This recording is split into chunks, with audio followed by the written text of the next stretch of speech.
convidada hoje é a doutora Rita Gunsberg, que é professora titular da disciplina de Pediatria Neonatal da Escola Paulista de Medicina da Unifesp, é coordenadora da UTI Neonatal do Hospital São Paulo, da Escola Paulista de Medicina Unifesp, é coordenadora científica da Rede Brasileira de Pesquisas Neonatais e coordenadora do Programa de Reanimação Neonatal da Sociedade Brasileira de Pediatria e editora-chefe da Revista Paulista de Pediatria. Eu acho que eu não falei seu nome direito. É Ruth, essa Ruth. Tá bom. E o título da palestra é Desafios das Publicações em Saúde, focando aí a Revista Paulista de Pediatria, e agradecemos muito, né, você ter aceito o convite, Ruth. Muito obrigada. Então, antes de compartilhar, eu sempre me atrapalho, então vou agradecer antes. Eu queria agradecer o convite, dizer que é um prazer estar falando para vocês, eu espero que seja interessante, e dizer que, na realidade, assim, a Unicamp é um exemplo de inovação para todos nós e de empreendedorismo enquanto universidade, e além, assim, então, do prazer de estar falando para uma universidade, para o Departamento de Pediatria da Unicamp, a gente está entre, assim, pelo menos alguns amigos, como o Sérgio Jamil, né? Eu não sei se o professor Gil Guerra está, mas ele faz parte da revista, e o professor Barros também, que já há muitos anos nos ajuda, então, também a Unicamp fazendo parte da Revista Paulista de Pediatria. Então, a gente vai estar falando um pouquinho do que é a revista e como ela se desenvolveu e como ela se encaixa aí dentro do que nós precisamos fazer enquanto pesquisadores e docentes em termos de publicação. Então, lembrando um pouquinho de história, que 1928 foi um ano que marcou a história da medicina, né? O Fleming, por acaso, ele observou as culturas da bactéria Penicillium e criou o primeiro antibiótico. E foi nesse ano que o Augusto Gomes de Matos fundou o que seria depois a revista. E ele disse que, com um valioso concurso de ilustrados pediatras patrícios, iniciamos hoje a publicação da Pediatria Prática, revista destinada a levar a todos os recantos do Brasil os frutos da experiência que só é possível adquirir nos centros de maior concentração, onde as condições socioeconômico-sociais garantem a especialização da medicina levada ao mais alto grau. O clínico que exerce a profissão no interior do país, vejam, ele pensou em disseminar informação para o interior, né? Não tem tempo para leituras das inúmeras publicações especializadas que se publicam nos diversos países. Caminhemos de acordo com os tempos modernos. E foi aí, na Clínica Infantil do Ipiranga, né, que, então, ele começou o embrião do que seria a Revista Paulista de Pediatria, um nome de Pediatria Prática, que foi continuada em períodos intermitentes, até que em 1973, né, a Pediatria Prática virou uma publicação oficial da Sociedade de Pediatria de São Paulo, com a editoria maior do professor Jaime Muraovski, que ainda nos ajuda na revisão de artigos, né? E, a partir de 1982, então, ela assume o nome Revista Paulista de Pediatria e passa a ser a publicação oficial da Sociedade de Pediatria de São Paulo, quando da coordenação da sociedade pelo professor Nóbrega. De lá para cá, muito mudou. Eu diria que, assim, esse é o último número físico, basicamente, né?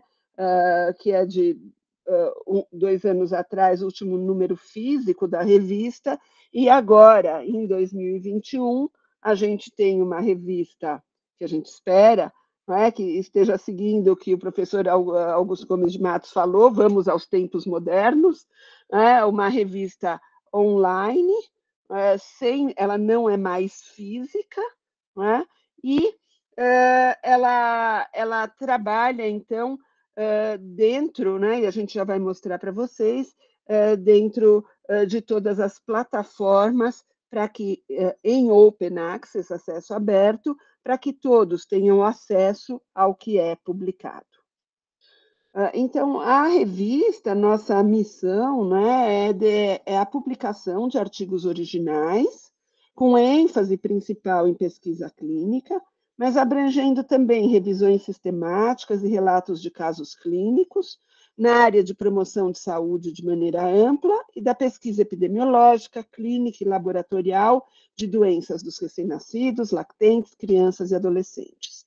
O objetivo é divulgar pesquisa de qualidade metodológica relacionada à saúde da criança e do adolescente. Então, vejam que o nosso foco principal é o clínico. Né? Como eu falei para vocês, é uma revista de fluxo contínuo. A gente parou de ter fascículos, a gente tem volumes anuais. Ela é absolutamente open access, então o que vocês quiserem está em acesso aberto. E a cada ano, então, em cada volume, a gente publica 1 a 2 editoriais, dependendo do interesse do assunto, são editoriais convidados, na maior parte das vezes. Nós trabalhamos por volta de 60 artigos originais, 20 artigos de revisão, e cada vez mais a gente tem direcionado as revisões para revisões sistemáticas, né, diminuindo os aceites, vocês vão ver que o índice de recusa é muito grande, mas diminuindo o aceite das chamadas revisões integrativas, das revisões narrativas e outros tipos de revisão, e por volta de 5 a 10 relatos de caso. Né? Nós estamos indexados nos principais indexadores, na PubMed, Medline, Scopus, Embase, Lilac, Cielo, no Índex Latino-Americano, no Diretório de Periódicos de Acesso Aberto, nos sumários das revistas brasileiras e no Redalic, que é uma das principais bases indexadoras da América Latina. E, no ano passado, nós conseguimos a indexação no Clarivate, antigo Easy, antigo JCR, né? Então, nós estamos indexados no Web of Science, só que a gente está indexado ainda, esperamos, isso demora alguns anos, numa categoria que se chama Emerging Sources Citation Index, que é uma categoria que eles avaliam e acompanham todos os indexadores da nossa revista, mas nós não estamos ainda no core principal, que é quando a gente tem um fator de impacto pelo Web of Science. Né? Então, enquanto a gente estiver nesses emerging sources, nós não temos um fator de impacto, mas nós estamos, sim, indexado, e isso foi um enorme passo, né?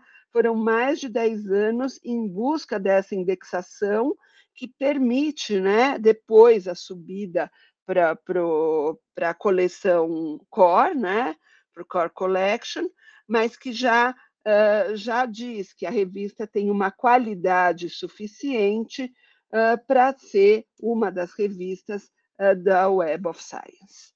Então, os principais indexadores plenos e o Web of Science em evolução.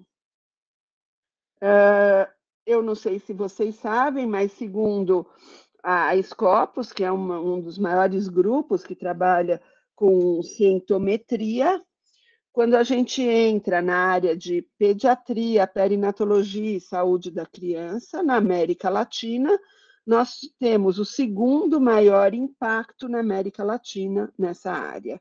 Então, nós só estamos atrás do Jornal de Pediatria, a distância ainda é grande, mas nós estamos na frente de todas as outras revistas brasileiras e de revistas importantes da América Latina, como a Revista Chilena de Pediatria e os Arquivos Argentinos de Pediatria.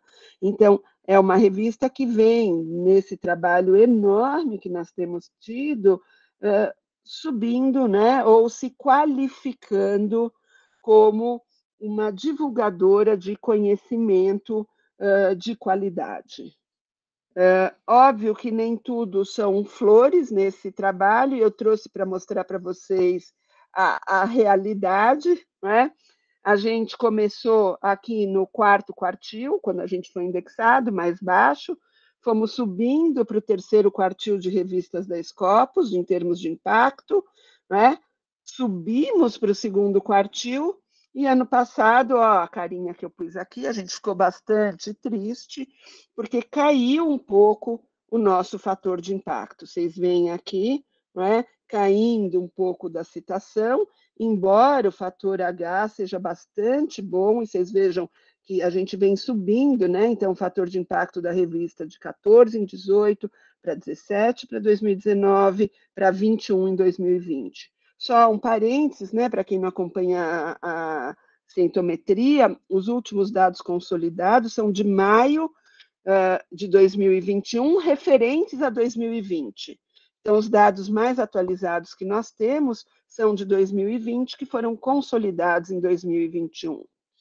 E quando a gente foi, eu fiquei muito triste, o Gil, se está aí, sabe disso, né? A gente fiquei bastante chateada com essa diminuição aí do nosso fator de impacto em 2020, mas quando nós fomos ver o que estava acontecendo, vocês vejam que o fator de impacto é o número de citações pelo número de documentos liberados. E vocês vejam que a gente cometeu um erro, né? Em termos de editoria, ao liberar muitos documentos, aumentar muito o nosso denominador e, com isso, cair o fator de impacto. Então, lembrar que quando a gente analisa esses fatores de impacto, por um lado, tem a importância dos artigos que a gente publica e como eles contribuem para a literatura e, portanto, são citados, mas, por outro lado, tem um denominador, que é o número de artigos que a gente publica. Então, a gente tem que fazer um balanço dessas coisas para que não aconteça esse tipo de coisa, em que a gente mantém mais ou menos o número de citações, mas a gente tem um denominador muito maior, né? Então, aqui vocês veem, só para ter um benchmarking que a gente faz, eu faço todo mês e mando, porque isso sai mensal, e mando para os nossos editores associados. Então, vocês veem aqui o nosso jornal de pediatria subindo seus índices de citação, vocês veem o Clinics, depois de um período ruim, começando a subir também, né? Vocês veem a Revista Brasileira de Terapia Intensiva também, que começou a subir mais fortemente. A gente que vinha subindo fortemente desde 2017, tivemos esse dissabor, não é? E a Revista Brasileira de Saúde Materno e Infantil, uma revista publicada pelo IMIP no Recife, mantendo índices bastante abaixo desses, né? Mas a gente está se recuperando, né? Então, como eu falei, eu vejo mês a mês. Aqui está o valor de 2017, essa linha pontilhada verde. A linha pontilhada rosa é o 2018, a amarela 19, e aqui a nossa queda, né? De novo, 2020 com a linha pontilhada rosa, mas nesses meses que a gente acompanhou depois da consolidação, sempre cai, né? Sempre começa um pouco mais baixo e vai subindo. Ainda não saíram os dados de outubro, até setembro a gente já tinha alcançado o mesmo fator de impacto do ano passado, que significa que a gente vai conseguir subir e superar isso, né? Eu sempre fico impressionada, eu acho que as pessoas não têm ideia, né? Nesses últimos 5, 6 anos, nós tivemos mais de 11 milhões de acessos na Cielo.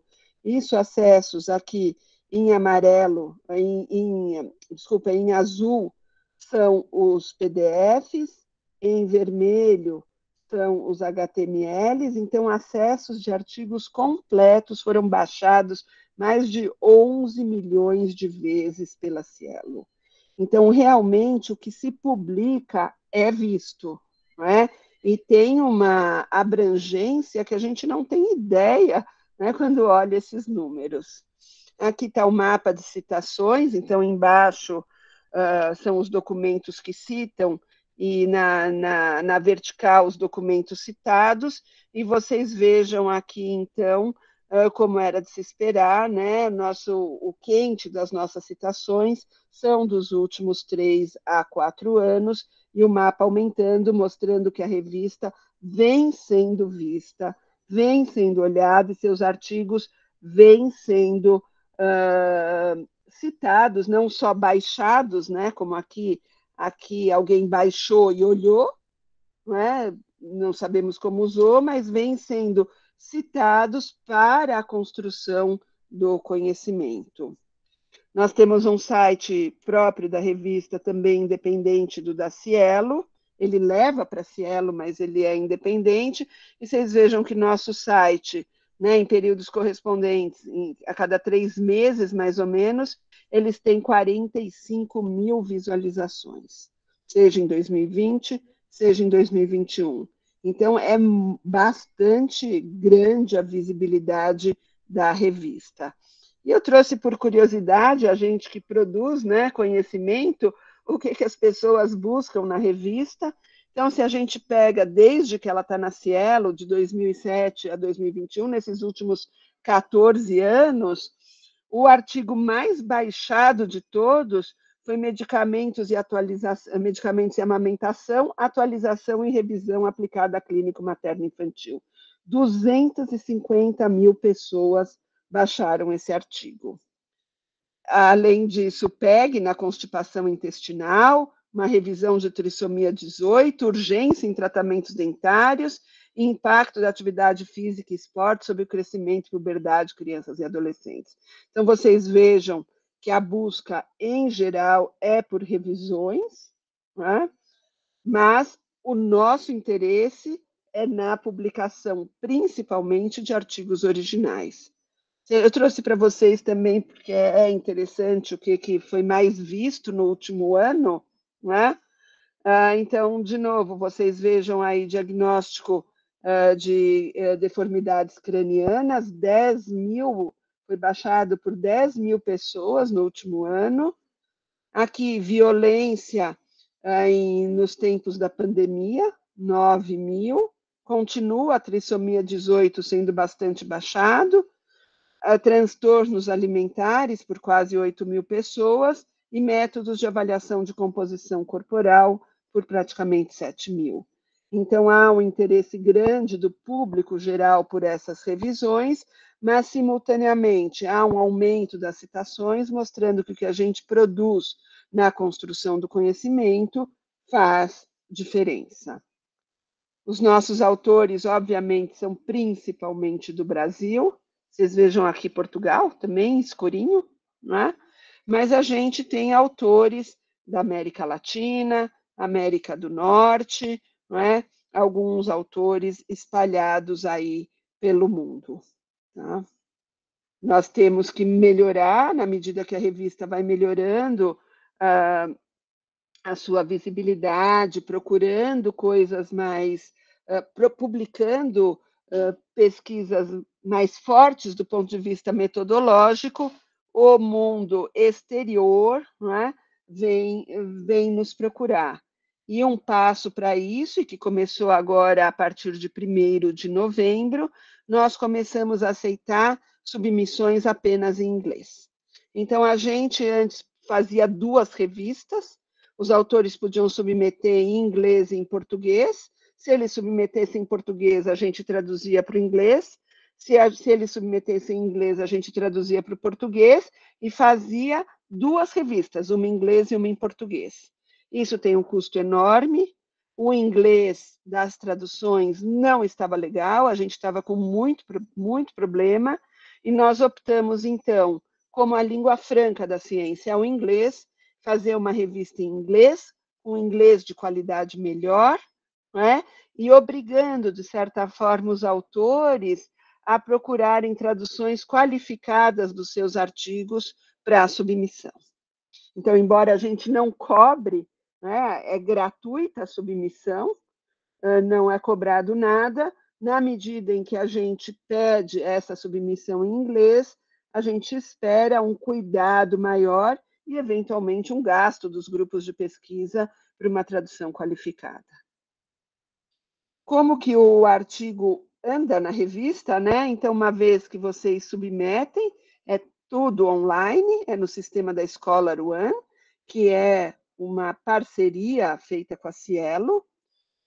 A nossa secretaria editorial vê se está de acordo. E eu falo para vocês que, mesmo vindo de locais como a Escola Paulista, Unicamp, Ribeirão, USP, 90% não lê norma para autor, o que é uma tristeza, né? Porque esse artigo vai voltar para fazer as adequações. Então, tem que fazer o resumo como a gente pede, tem que ter as referências como a gente pede, a gente ainda ajuda muito nas referências, mas tem que seguir as normas para os autores. Então, a primeira parada do artigo é na secretaria editorial, que é ver a conformidade, se necessário, volta para o autor. Uma vez que passou pela secretaria editorial, quem vai ver vai ser a editora-chefe, no caso sou eu, que vê se o tema está dentro do escopo da revista, eu olho os métodos e checo o plágio. Não é? Então, se o tema não tem nada a ver com a nossa revista, ou se o estudo de cara você vê que foram 10, que viu uma coisa muito local, que não tem validade, não é possibilidade de generalidade, ou se tem problemas metodológicos, você vê grosseiramente de cara, ou se tem plágio, eu já vou mostrar para vocês, a gente recusa imediatamente, nem passa pelos revisores. Se passou por essa primeira triagem, que é bem mais grosseira, eu convido revisores externos. Então, eu busco 2 a 3 revisores por artigo. Como são buscados esses revisores? Esses revisores, vocês já vão ver, a gente está com mais de quase 4 mil revisores, eles são buscados na PubMed por quem publica na área, buscando principalmente gente do Brasil, Portugal, América Latina. Se o artigo está em português, a gente busca principalmente brasileiros, mas na medida em que o artigo vai começar a vir em inglês, a gente busca gente do mundo que publica naquela área. Esses editores, esses revisores, por volta de 3 a 4 semanas, eles recomendam aceitar uma revisão maior ou menor, ou, aqui está errado, ou a recusa. Né? Então, volta para mim, eu consolido essas recomendações dos revisores, eu posso aceitar, é a minoria dos artigos que aceito na primeira rodada, assim, nem 10% deles são aceitos na primeira rodada. Uma boa parte é recusado depois da recomendação dos revisores, então, e com o número enorme de submissões, quando há um pedido, quando um dos revisores faz uma revisão boa e pede a recusa, e o outro pede uma revisão maior, etc., a nossa tendência é recusar. Então, se não foi aceito nem recusado, o artigo volta para as modificações. Ou os autores modificam, submetem de novo para a secretaria editorial. Nesse momento, a nossa secretaria editorial arruma referência por referência e adequa para as normas da revista e manda para um editor executivo. Então, vai para o conselho editorial. Esse editor executivo, ele olha o artigo, faz a sua recomendação, então ele fala assim, olha, o artigo obedeceu a tudo que os revisores pediram e eu acho que ele tem validade interna e externa, ou ele fala assim, apesar dele ter feito o que os revisores pediram, eu encontrei esses problemas. Eu acho que o artigo deve sofrer outra revisão ou deve ser recusado. Então, uma vez que o nosso editor executivo vê, ele vai para o editor associado, que é a Sônia Ramos, da USP, ela consolida o que viram os revisores, o que o autor fez, o que o editor executivo pediu e manda para mim uma sugestão de aceite, revisão e recusa. E aí eu faço, eu revejo, arrumo, vamos dizer, o que vai ser dito para o autor, e nós, então, fazemos o pedido de aceite, fazemos ou aceitamos, ou recusamos, ou falamos, olha, precisa de mais modificações. Uma vez que a gente pediu mais modificações, quando o autor volta às modificações, aí o artigo só volta para a editora-chefe, só volta para mim e não passa por todos esses passos. Então, vocês vejam que até o artigo ser aceito, há um enorme controle de qualidade por vários passos, para a gente tirar a subjetividade e tirar o conflito de interesse. Ah, o Sérgio Marba mandou, eu gosto do Sérgio e sou amiga dele, então eu vou aceitar, né? Então, para tirar este tipo de conflito, ele passa por numerosos passos, além dos revisores, antes da gente fazer a decisão. Por que que um artigo é rejeitado? Então, como em toda revista, o tema não é importante, ou talvez não seja importante para a nossa revista. Por exemplo, a gente recebe inúmeras coisas de educadores físicos e de odonto, que o tema pode ser importante especificamente para esses grupos, mas não para o grupo geral da pediatria. Então, quando a gente diz o tema não é importante, é que o tema não é importante para o nosso escopo. O estudo não é original, está repetindo pela 19ª vez, por exemplo, a prevalência de obesidade em São Francisco de Pádua, em São Tomé das Águas, em não sei o quê. Então, assim, cada microcidade do Brasil vai ver quanto tem de sobrepeso e obesidade. Quer dizer, o que está acrescentando isso? Então, não, o artigo não é aceito. O estudo não testa de fato a hipótese levantada pelos autores. Eles têm um objetivo, mas fizeram um desenho que não testa aquela hipótese. Ou o desenho não foi adequado para a hipótese testada, né? Então, eu busquei uma hipótese, mas fiz um desenho que não responde aquilo. Ou a concretização do estudo original não foi feita, né? O poder amostral é muito pequeno, os métodos não são completos. Esses, em geral, são os maiores problemas. O estudo não foi bem controlado, a análise estatística é inapropriada ou incorreta, ou não abrange o que precisa. Então, de novo, obesidade é uma das coisas que mais chega para a gente, né? E vocês, na Unicamp, têm um grupo super bom trabalhando com isso. Então, chega para a gente. Fatores de risco para obesidade. Aí a pessoa faz uma análise univariada e não controla para nenhum fator de confusão. Não dá mais para aceitar esse tipo de estudo descritivo que tem uma análise estatística de base que não controla para possíveis vieses. As conclusões não são justificadas frente aos resultados obtidos, ou a gente detecta conflito de interesse, por exemplo, terminei de recusar um artigo que o nosso sistema informatizado detectou que o revisor e o autor usavam o mesmo computador. Quer dizer, eu não posso aceitar, por melhor que seja o artigo, quer dizer, eu não posso aceitar um artigo que o revisor falou aceita quando vem do mesmo computador do autor, não é? Então, ou eu mando para novos revisores, e nesse caso foi o que a gente fez, e os outros revisores falaram não dá para aceitar. Tá? Então, a gente tem alguns flags, né, algumas bandeiras que alertam a gente de que pode haver conflito de interesse. E quando o artigo está mal escrito, né, quando você nem tem vontade de ler. Então, de maneira geral, acho que todos os nossos cursos de pós, ontem mesmo eu conversei com o pessoal de Ribeirão, num curso de pós, né, de como escrever um artigo. Então, vocês fazem isso super bem. Eu acho que todos esses dados aí são levantados quando a gente está orientando como escrever um artigo.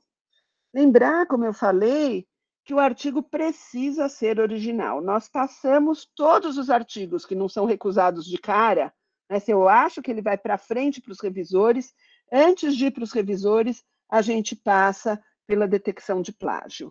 Esse é um exemplo da última semana aí, de um artigo, foi submetido em 26 de outubro, ele achou 40% de similaridade. Se eu excluir a bibliografia, vai para 24%, e se eu vou buscar onde, por exemplo, tem 120 palavras similares, eu vou ver eu vou passando onde está o 1 aqui, que está tudo em vermelho, eu vou ver que são pequenas coisas, tá? Então, não é porque o número aqui está alto, em geral é por volta de 30% que a gente encontra, mas porque tem frases que são pequenas e realmente isso não é um plágio. Outra questão que precisa tomar cuidado, precisa ver esses números. Quando a gente pega aqui, fala que tem 4% esse artigo, 4% de similaridade, mais de 180 palavras de um artigo específico. Quando nós fomos ver o que era a recomendação da Organização Mundial da Saúde em termos de alimentação complementar, né? Então, isso também não é plágio, é uma recomendação que está devidamente citada. Então, outro problema que aparece, principalmente aqui no nosso meio, é que aparece, às vezes, 80% de plágio, você vai ver, e é a tese da pessoa. Então, eu acredito que vocês na Unicamp, assim como a gente na Unifesp, a gente não libera a tese inteira para o CAPES divulgar, né? A gente só libera os resumos. Eu acredito que vocês façam o mesmo. Mas muitas universidades no Brasil liberam a tese inteira. Então, quando o antiplágio vai checar o artigo, ele encontra a tese de onde o artigo foi originário.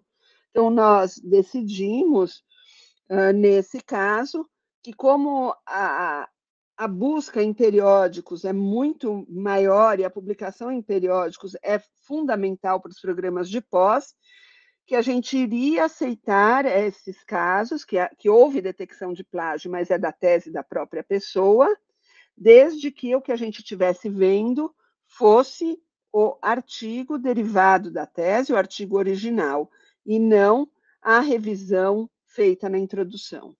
A revisão feita na introdução só é aceita se for uma revisão sistemática. Aquelas revisões narrativas, a gente está cada vez aceitando menos. Lembrar, né, que é importante vocês mandarem uma carta para o editor, de novo, pegando o exemplo da obesidade. Se a gente põe obesidade com os filtros português e idade do nascimento até 18 anos, só numa coisa rasteira tem mais de 500 artigos publicados em português na faixa, vamos dizer, infantil, tá? Então, se eu estou mandando um artigo de obesidade, por que o editor precisa se interessar pelo artigo? Então, na carta para o editor, além de dizer as coisas que a gente pede que diga, que o artigo é original, que todos os autores contribuíram, que passou no CEP, e todas as coisas, vamos dizer, importantes, mas formais, sempre escrever um parágrafo de por que vocês acham que aquele artigo está contribuindo para a construção do conhecimento na área. Lembrar que a causa maior, né, da nossa recusa é falta de validade interna e externa, então o artigo precisa, de fato, avaliar o que ele se propôs a avaliar, evitando erros sistemáticos, e ele precisa ser generalizável, né? Então, a gente se assegura, pelo menos minimamente, com muitas dificuldades em vários estudos brasileiros, de que os resultados são corretos e extrapoláveis, e que não está se falando em causa e efeito diante de associações.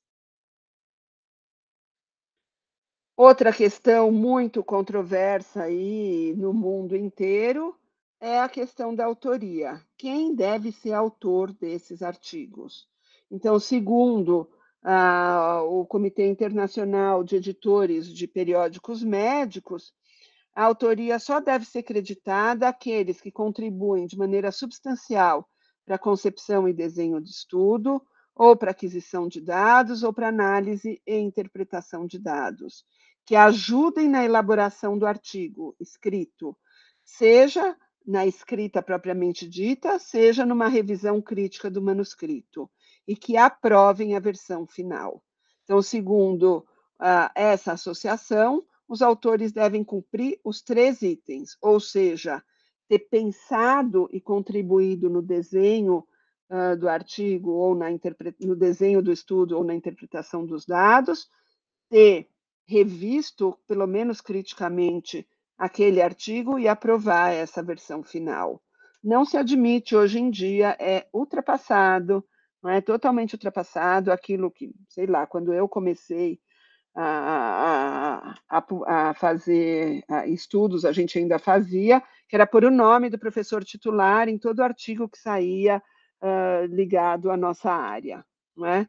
O professor titular, o autor emérito, qualquer um que seja, ele, ou seja, os autores honorários só devem entrar se eles contribuíram. Então, se eles analisaram, ajudaram a discutir os dados e deram uma olhada no manuscrito. Pôr a pessoa, porque ela é titular, é uma coisa que não deve ser feita. A gente podia resumir tudo isso, né, no que o editor procura. Ele procura qualidade e transparência da pesquisa em saúde e vocês vão encontrar todas as diretrizes na Equator Network. Então, eu pus para os mais jovens, né, não sei se tem pós-graduandos ouvindo, enfim, residentes, tem aqui o site, vocês vão encontrar todas as diretrizes para trabalhos randomizados, observacionais, revisões sistemáticas, enfim, até para relato de caso, vocês têm o que precisa ter no artigo, nessas diretrizes, e todas essas guidelines são livre acesso. É só entrar no site, clicar e achar, e tem em português. Lembrar que os editores também procuram estudos em que seja assegurada a integridade da pesquisa. Todos vocês estão a par das questões acontecendo, por exemplo, com a aprovação na ética dos estudos da Covid na CPI, ou vocês estão a par de inúmeros casos em que a ética é controversa, né? Então, existe essa declaração de Singapura, em que os princípios que nós devemos seguir enquanto pesquisadores é honestidade, responsabilidade, a cortesia profissional e justiça, e ser um bom guardião da pesquisa em prol de todos. Não é? Os pesquisadores precisam aplicar os métodos de pesquisa apropriados, basear suas conclusões numa análise crítica da evidência e relatar os achados e as suas interpretações de maneira completa e objetiva. E o banco de dados precisa estar guardado e estar disponível. Cada vez mais, e a FAPESP hoje acabou de lançar outra coisa em termos de pesquisa de dados, pesquisa aberta e repositório de banco de dados. Cada vez mais a gente precisa colocar os nossos dados em repositórios para garantir que outros pesquisadores que acessem aqueles dados possam reproduzir os nossos resultados. Todos os trabalhos vão ser vistos por revisores em qualquer revista do mundo, e a gente não vai poder fazer que nem o Einstein. Eu trouxe para vocês, porque eu acho muito curioso, né? Em 1936, o Einstein escreveu um estudo sobre ondas gravitacionais. E esse paper ele foi recusado pela revista Physical Review. Esse foi o único encontro do Einstein com um revisor, com um peer review. E o que o Einstein respondeu? Caro senhor editor, né, do Physical Review, eu e o senhor Rosen, né, o coautor dele, mandamos o manuscrito para a publicação e nós não autorizamos que você o mostrasse para qualquer especialista antes da sua publicação. Eu não vejo nenhuma razão para responder, né, aos comentários de qualquer especialista anônimo, e, em todo caso, esses comentários estão errados. E por causa desse incidente, eu prefiro publicar o artigo em outro local. Eu acho que a gente nunca vai conseguir responder dessa maneira, né? Isso já tem quase 80 anos, 90 anos, mas de qualquer maneira vocês vejam, né, um cientista como Einstein, como as coisas mudaram hoje.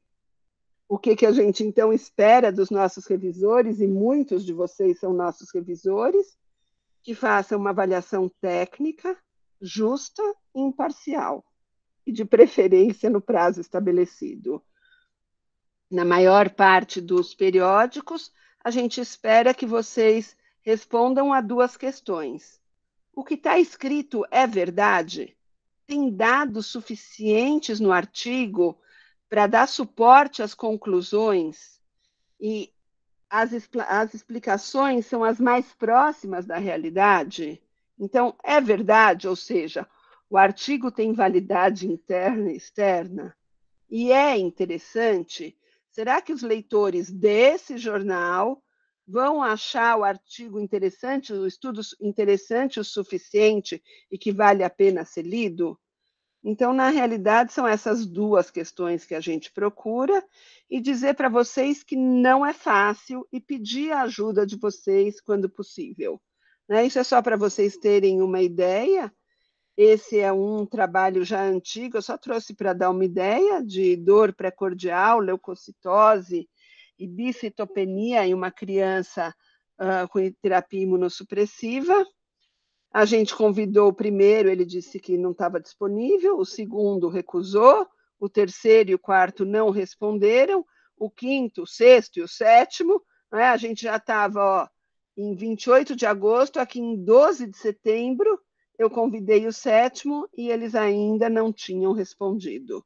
Então, os autores ficam nervosos porque demora, né? Às vezes há uma demora numa resposta da revista, mas não é porque a gente não esteja trabalhando no artigo, é porque a gente está tentando achar revisores adequados, e lembrem que a gente tem que ter 2 a 3 revisores sem conflitos de interesse. Ó, aqui o aviso para mim, eu preciso de, no mínimo, 2 revisores e não tenho nenhum.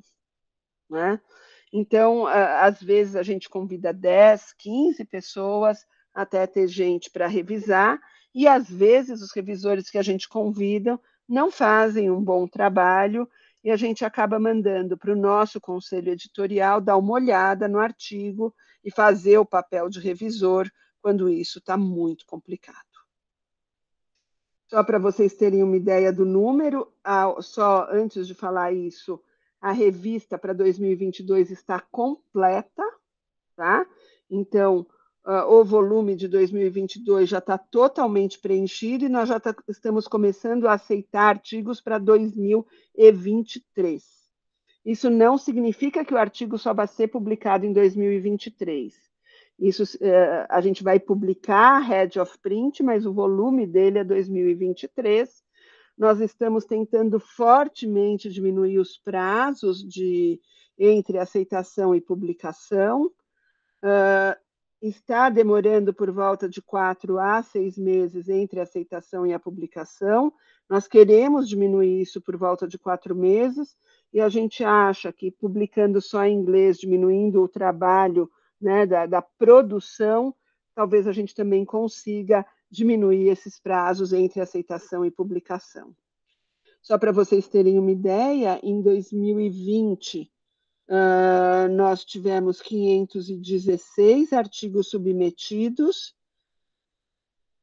18% aceitos, 71% de recusas em vários níveis, e em 11% a gente pediu tanta coisa que os autores desistiram. Então, vocês vejam que, de maneira geral, a gente está com 80% de recusa. Só para vocês terem um parâmetro, o Jornal de Pediatria por volta de 90% de recusa. Esse ano, até agosto, a gente tinha praticamente 270 artigos. Só para vocês terem uma ideia do que acontece, vamos primeiro para os vermelhinhos, né? A gente teve a recusa imediata em 23%, então passou por mim, tinha plágio, ou não tinha validade, ou não era do escopo. Por volta de 1/4 dos artigos foram recusados de cara, né? E a gente acha que isso é importante para o autor não ficar esperando e depois recusar. 30% foram recusados depois dos revisores, né? E 8% passaram pelos revisores, mas os editores acharam que não dava para publicar. Então, A nossa recusa foi de 53 mais 8 até agora, foi por volta de 61%, já foram aceitos 8%.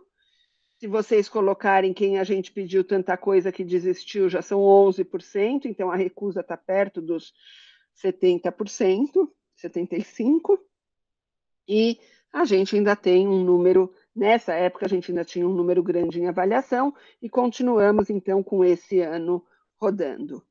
Como eu falei para vocês, a nossa plataforma de revisores é enorme, nós estamos com quase 4.000 revisores, então a gente tenta não pedir toda hora para as mesmas pessoas, porque as pessoas estão lotadas de coisa para fazer. A gente pede a ajuda de vocês, que quando a gente pede para o pessoal aí da Unicamp, Ribeirão Preto, da escola, é porque a gente sabe que está precisando de uma avaliação boa. Então, quando vocês puderem ajudar, a gente agradece muito, muito.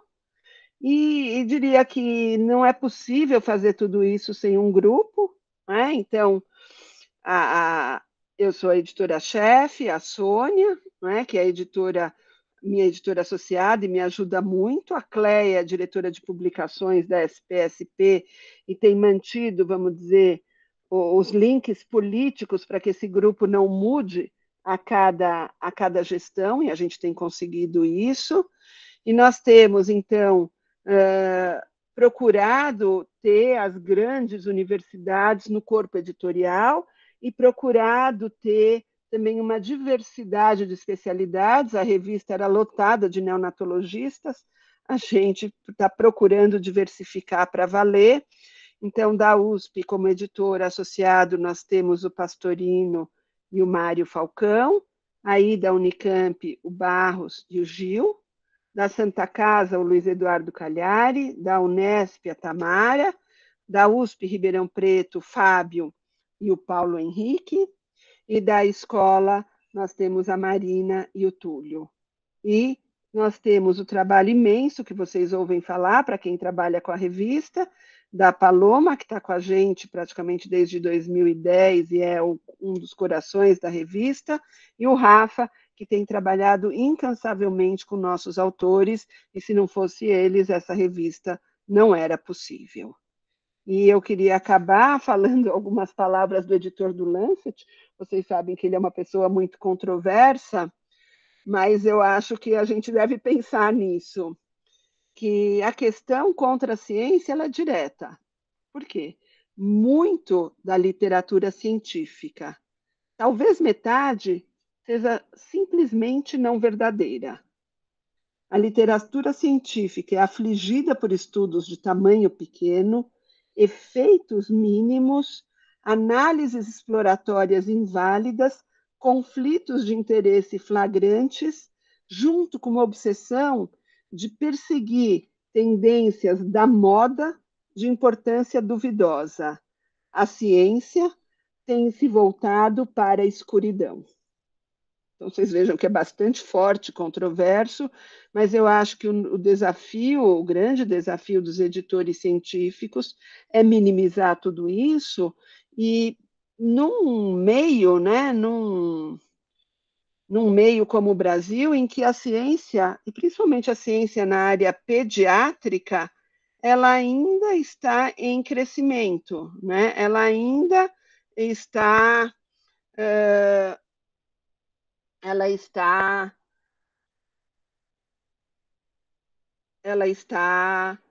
vamos dizer, se desenvolvendo com uma dificuldade enorme, onde os grupos ainda são muito fechados, onde a gente ainda nasce e morre nas mesmas universidades, e onde os conflitos de interesse, já que a gente conhece todo mundo, podem ser flagrantes.